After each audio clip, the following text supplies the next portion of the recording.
everyone, speaking to this episode of Page 3 here at News9 with me is Ace Director Suparn S Varma. Thank you so much for speaking to News9, Suparn. It's lovely to have you here in our studios. I want to ask you the question that I asked Yami and Imran also. That was my first question. Do you think the story that you have picked up for inspiration for your movie is still relevant in 2025? My question to you is a question. What has changed for women in the last 40 years since my inspiration? You're still living in a man's world. You are still having the same issues as glass ceilings, gender parity, gender bias. It's in some ways worse. In some ways there is more awareness, fine, but that's in a small pocket. But women have it as tough. Nothing has really changed, and that's, I think, the reason the story has resonated across the board, across sections, across society, with every woman. I mean, this story is not really for me the story of Shazia and Abbas. It's the story of Suchitra and Amit, or anybody. It's regardless of it. It just travels, and I think it's connected to the hearts and minds of people because there is honesty of storytelling, and also for me, it's a story of a marriage, right, of a relationship, which kind of started as a domestic dispute and became a national issue. So. Absolutely. I also want to ask you the risk-taking factor that you have, you've taken head on with this film, because you know that it could have landed in the other arena. Many questions could have been asked. Some of the questions are still being asked. So what would be your answer to those who are leveling the allegations of this film being a propaganda? I mean, I would ask them, where is the propaganda? I mean, I made Sirf Ek Banda Kafi Hai. Yes. That wasn't propaganda. That also talked about a man of faith trying to use his faith to get a woman justice. Here it's a woman of faith who's a 5-time Namazi, who's a Maulvi's daughter, using her faith to get her right to dignity. Where is the propaganda in that? The Quran is quoted and treated with absolute respect. It shows the love for my brethren. There is absolute respect. The film carries its heart on its sleeve, literally. There is nothing hidden, and both the characters are absolutely balanced. You come out understanding Shazia and Abbas both point of views, which are very important to me and Reshu from day one, since the time we started making this film on a script level. So, I mean, that is our core belief. That is who we are as people. So, I come from a legacy of a film like Banda, now making Haq. I think I should be given some leeway there, and I think everybody who's seen the film has come out saying exactly the same line. Oh, we were surprised. This is not propaganda. This is a very balanced film, because this is a film for a woman's right to dignity, and that's what it's been for me from day one. That, like people say, the inspiration's life, it continues beyond where you end the film. Why did you end it at a victory? And my thing is this: that woman had justice taken away from her 40 years ago, at least on celluloid. I want her to walk that walk of victory with a head held high. And that for me means everything to give justice to Shazia Bano on screen. Fair enough. Fair enough, but the timing is also, being questioned at the moment, because Bihar elections, of course, and Muslim Yadav vote bank being a dominant aspect as far as Bihar's political arena is concerned. Now, if we are speaking about Muslim religion in Haq, and that particular community is a very dominant part of Bihar politics, that is why somewhere the questions are being raised. So our release date was set almost 4 months ago, because 7th was the only date with no other film releasing. It was a clean date. Ikkis also was not on that date. Nothing was on that date. We were the only solo release to get a clean window.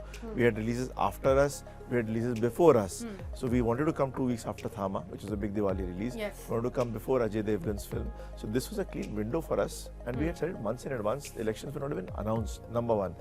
Number two, why now? I mean, I made Banda 3 years ago. Why now then? I mean, so it's not about a matter of why now, why not now? End of the day, some stories are timeless. The story of Haq is timeless, of women's rights is timeless. It's resonated with everybody because of its timelessness. If it was topical, then yeah, I mean, sure, make it then. But some stories go beyond that.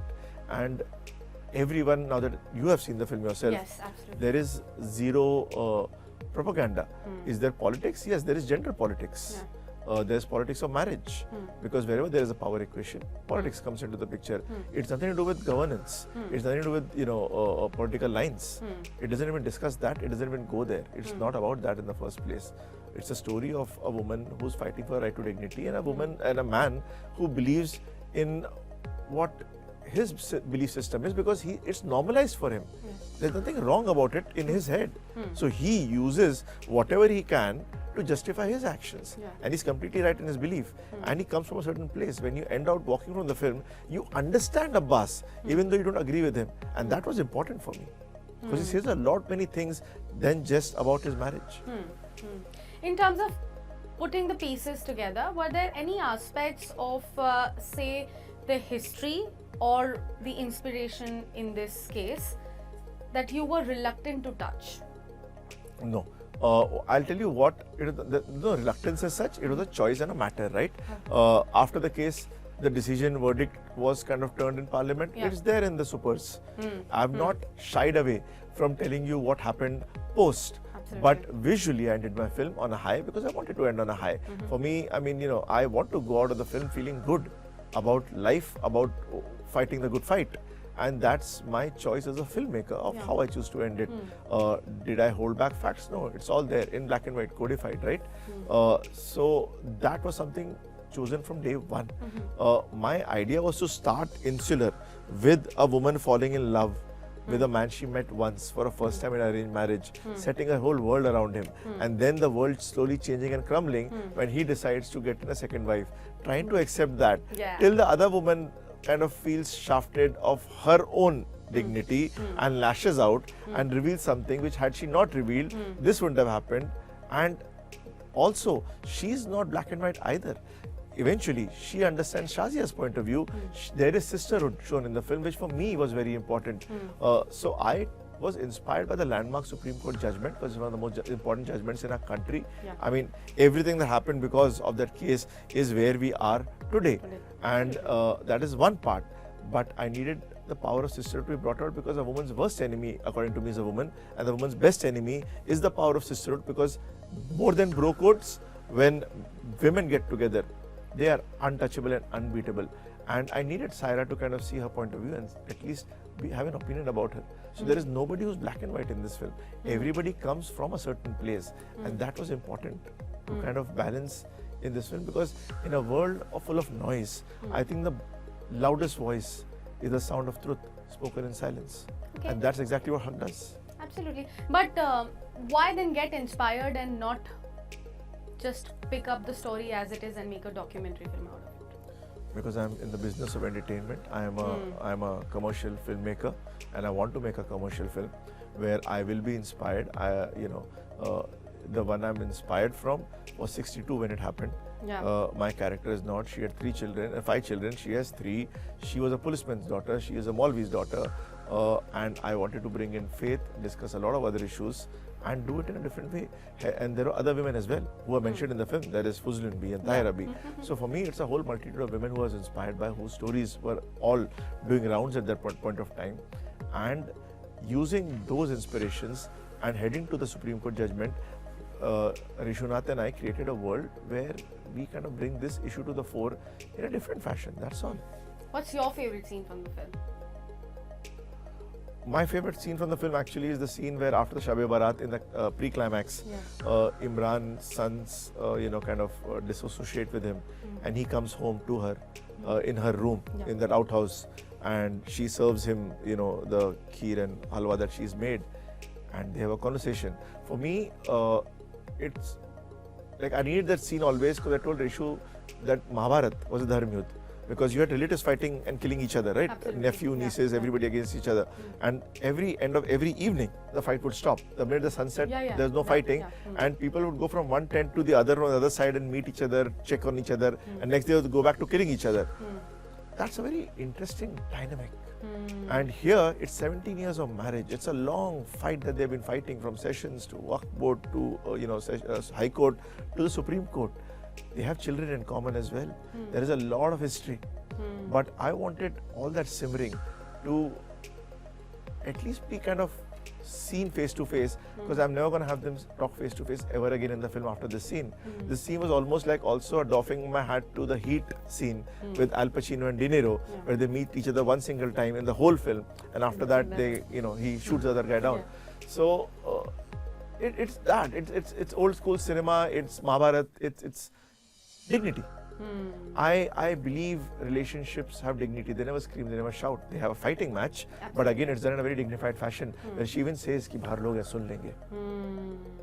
Small things. So all those layers were added to do it in a way that, it hits home. Absolutely, very relatable. In fact, some of the chapters are actually hitting home, like you said. I want to ask you, were you involved in the casting process as well? I'm the director of the film. I was involved from every screwdriver to every paintbrush to every because some of the directors they just don't bother. They're like, okay, casting director will choose their faces. But I want to ask you, why Yami and Imran? I made life hell for my casting director Shivam Gupta, where he was casting every actor right down to a passing scene till the last day. If the look did not fit right, or if that spoken word is not said well, it's a visual medium. In 2 hours, you're going to take me to over 17 years of a marriage. If I do a false note even in a shot, with an image, with a face, with a voice, it changes something. It's like an orchestra. One false note subliminally may affect you. You'll know something is wrong, may not put your finger on it. It has to be done right, whether it's a fabric, whether it's a paint, whether it's a house. We shot the whole film in Lucknow, in and around Lucknow rather, because I wanted the light to be real, I wanted the houses to be real, I wanted you to smell the city, the actors to be present in the moment. And Yami was the first one to come on board when we were writing just the story. She came on board at the story level, where I went and told her the story along with Reshu, and she loved the idea, and she said, great, get the screenplay and we'll take it forward. And for me, there is something about Yami's eyes that has always intrigued me. Silent waters run still. Yeah. There is an insane amount of fire. She's like a volcano ready to burst. And there is so much of integrity and dignity, and I think rage within those eyes, which was waiting to be tapped. And I think she was consumed by the fire of Shazia Bano, and she kind of rose from it, and she created Shazia Bano. Something that we saw in her eyes in the look test that happened a month before shoot. She was there. She was ready. What about Imran? I needed a man. I needed an actor with panache, with charm, and someone who could literally bring so much of depth and layers to Abbas. And I was cracking my head. And Shah Rukh Khan has spoiled the whole world by saying that kainat se kuch mango to, it conspires to give it to you. So I believe in power of manifestation. I believe in asking. What's the worst that can happen? You get rejected, right? Absolutely. So with that in mind, like a hopeful suitor, I went to Imran and narrated the film to him. He loved the idea. He had questions. I said, here's my screenplay. All the answers are here. 4 hours later, as I reached home, office rather, I get a call from him saying, I'm on, but I have a worry. I said, what? He said, how will I be perceived? I said, if you are understood, you will be perceived correctly. He said, leave that to me, I'll make him understood. And then after that, he went in with such fearlessness that there were times when I was thinking, oh, I don't think Abbas should do this, because a star is playing this. And he said, what are you worried about? He said, no, you might be misunderstood. He said, when it comes to the understanding game, that's my job. He'll be understood. He made sure his character was understood. The way he played Abbas in such a nuanced fashion. I mean, people, are saying, this is Imran 2.0, and I'm like, this is the same Imran. He's always there. He just did not get this kind of role. He ate it and devoured it. Both my actors, just went at it with absolute gusto. And to be very honest, I think Imran, through the trailer, appeared to be the villain of the film. But after you watch the film, you don't perceive him as a villain. You actually understand the perspective that he is trying to bring to the table, and that's the beauty. That is why the dialogue is there, no? Akka Bollywood ek taraf, Imran Harshmi. Yeah, and also it's the beauty of the writing, where we spend a lot of time writing his lines out, his speech out. He needed to be understood, and for him to be understood, Shazia gets understood. Absolutely. If you find his speech powerful, you'll find her speech powerful. If he falls short, she will fall short. It was literally a balancing act in everything, because you tilt the scales in the favor, then you're coloring. I wanted to have a conversation with the film, with my audience. I didn't want it to be, people say, oh, it's controversial. I said, no, it's not controversial, it's a conversation. And that's what it's led to. People are talking with their own thoughts, with each other, with the filmmakers. Everybody has a point of view, has a thought, because they understand everybody. And when you understand, you kind of adapt to it. Like, see, for me, faith. Yeah. If you read your text, then it's between you and God. Absolutely. It's you and Gita, you and Quran, you and Bible, you and Vedas, right? But the minute you have someone else interpret it for you, they bring in their own color. That's the reason the emphasis, the last word in the film is Ikra, God. Understand for yourself. And I think when you realize that the audiences are intelligent, they're the same people who made Mother India a hit, they made Rang De Basanti a hit, they made insane amounts of film hits. So it's not like people don't understand. You are talking to their heart more than their mind. And when you talk to the heart knows. What were some of the tussles at the set? I want to know about that. I had no tussles. I mean, I had a 45-day shoot. I finished the shoot in 32 days. Wow. It was exactly the opposite. I mean, I'm blessed to have an insanely great team. The best technicians, a really, really good team, and some really good actors came together. I mean, Shiva Chadda and Aseem Atangadi have worked with me in trial before. Yes. I just called them and said, you're doing this film. They said, okay, done. They didn't even ask me what the role is. Danish Hussain, Jamni Pathak are friends. I said, listen, I have a role for you. You're doing it. I'll talk to you later. Okay, done. Danish asked me, what's the film about? I said, it's about this. Oh, can I read the script? I said, of course you can read the script. He read the script. Oh, this is an outstanding script. I said, thank you so much. He said, okay, done. And I was anyway saying yes. I'm now saying hell yes. So that was about it.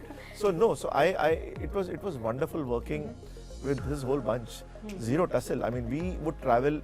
We shot in areas in and around Lucknow, Shandila, Sankini, Unnao, Kakori, which are all literally going and coming back to our base, would take about 3 to 4 hours every day, and then shoot in 12 hours. So nobody complained, because they could see magic happening on set. They could see that their characters would live in these areas.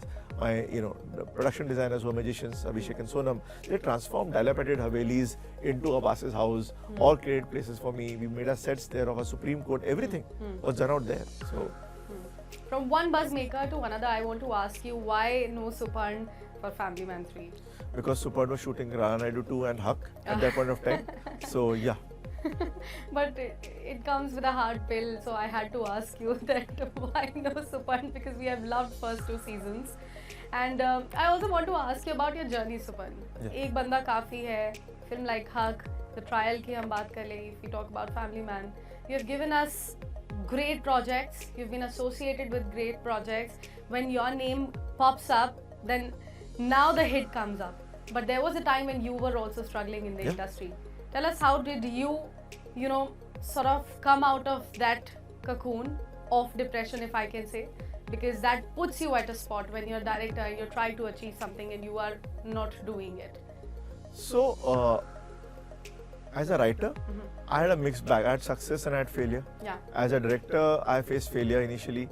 And my thing was this, that I was too happy doing what I'm getting to do, which I would have done for free, of course. I realized, no, don't do things for free, nobody respects you.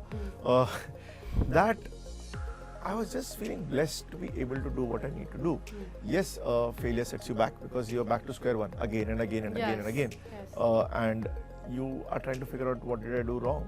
Because you in your head, I think you did everything right. You put in all your passion and everything else.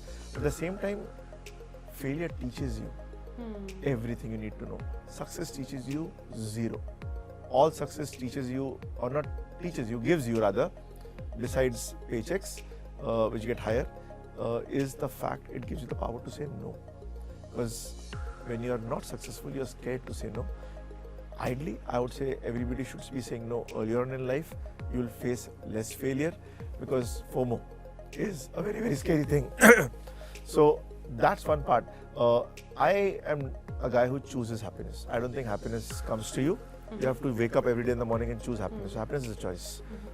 I have never been depressed, but yeah, once I was depressed exactly for 4 days after reading a review for incidentally a film that will celebrate 12 years, just celebrate 12 years, Atma. A review came out and there was 2 lines in it which were very personal, and it just hit me, and that kind of broke me, and I was down for 4 days. Then I came back up, and now the same reviewer has given it insanely amazing stars and a glowing review, and that's fine. I cried at it because that's life coming full circle. Because the one thing I realized about life is that, life will keep on tripping you and making you fall again and again and again and again. And if you keep up getting up and keep on rising and keep on walking, eventually life will get tired and say, you know what, here's the door open, walk through it. I mean, that's your job. You got to keep walking. You got to keep dusting and walking out, because nobody owes you any favors. You have to make that pathway for yourself.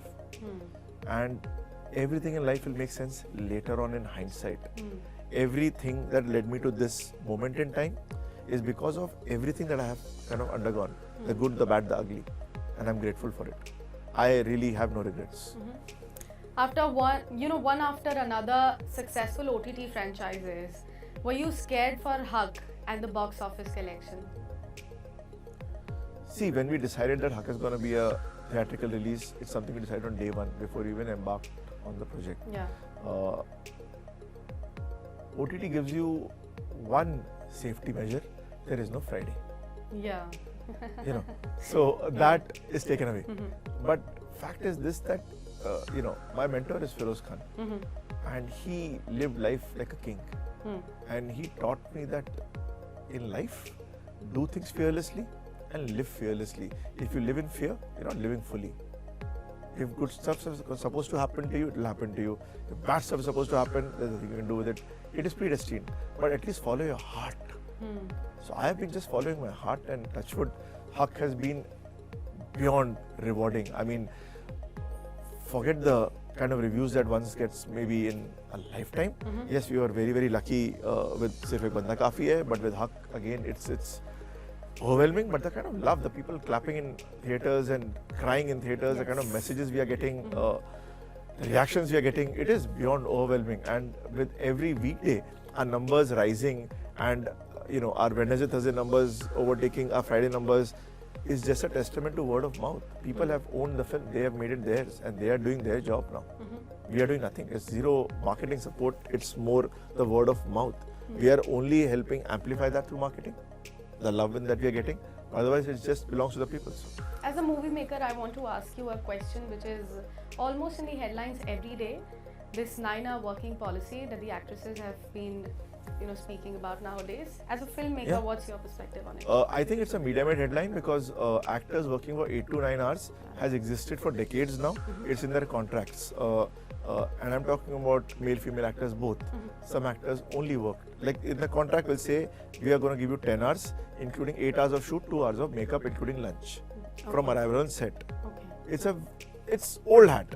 Every actor's requirements are agreed upon by the director and producer, rather producer and director, from day one, before they can sign on the actor. This is what the actor requires, this is what the actor needs, and how they come on board. If it works for you and your budget and your schedule, you sign the actor. If it doesn't work for you, you don't sign the actor. It's as simple as that. There's nothing new about it. Ours is a very strange business. We shoot, we're chasing the sun, technically. Every schedule. Either we don't want you to rise or don't want you to set, or you're on a set, right? We have to shoot within X amount of time, because every minute on set, the clock is ticking, the meter is ticking. We have actors in the most bizarre environments, shooting, dancing on streets, performing emotions of all kinds in the most open office in the world. So ours is a bizarre setup, number one. In that, when an artist wants certain things, they lay it out before. This is not like after in the middle of the shoot, the actor says, oh, listen, I'll only come for 8 hours. That's not the way it happens. Everybody goes in with their eyes open, on contract. The contracts are followed to the T. And there are some times when, there are days where maybe someone has fallen sick, or you are running against time, where you need the actor to stay back, or chasing the sun. Everybody makes arrangements and compromises. There is no ever an issue with the actor saying, oh, of course, today you need me to 14 hours. I should 14 hours, forget 8 or 10. That also happens. So it works both ways. So there is zero debate about it, I mean, in my eyes. It's always existed. So it's a non-issue per se. Okay, and last but not the least, Suparn, I'm really curious to know what's next. What's the next big thing in your pipeline? See, I'm not announcing anything yet, but I'm genre agnostic, I'm language agnostic, I'm region agnostic, I'm spreading my wings. I am planning a whole bunch of interesting things one by one, which I want to attack and do, because I believe one should be limitless in what one is doing and exploring. And I have some really interesting stuff in the pipeline, which I will talk about soon. And once you announce it, I'm expecting to have you back in my studio. Absolutely, you have my number. Thank you so much for speaking to News9, and you so congratulations for the success of Hug. Of Thank course, you. it's acing it and it's going to waste for the coming weeks to come. Thank you. Thank you.